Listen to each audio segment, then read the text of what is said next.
এক গ্রামে এক ধনী ব্যক্তি থাকতো। তার টাকা পয়সা গাড়ি বাড়ি কিছু অভাব ছিল না।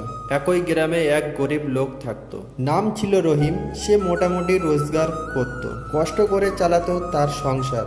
ধনী ব্যক্তি জানালো, প্রতিদিন দেখি রহিম কাজ করে, কষ্ট শরীরে ঘরে ফেরে, কিন্তু হাসি খুশি সন্তানদের সাথে খাবার খায়, খাওয়া দাওয়া আর ঘুমিয়ে পড়ে। ধনী ব্যক্তি অবাক হতেন, তার নিজের ঘুম আসলেই নেই। চিন্তা ছিল দুনিয়ার টাকা হারাবার ভয়ে।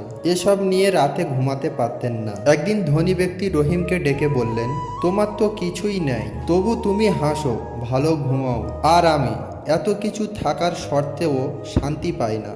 কারণ কি? রহিম বিনীতভাবে বললেন, হুজুর, আমার কাছে যথেষ্ট আছে, আমি এতেই খুশি। আমি লোভ করি না। সুখ জিনিসটা মন থেকে আসে, জিনিস পবিত্র থেকে হয়। ধনী ব্যক্তি চুপ করে থাকলেন। সেদিন তিনি প্রথম বুঝলেন, ধনী হওয়ার মানে অনেক কিছু থাকা নয়, এবং অল্পতে সন্তুষ্ট থাকা। এই গল্পের মানে আপনি কি বুঝলেন? অবশ্যই আমরা আপনাকে কমেন্ট বক্সে দেখতে চাই।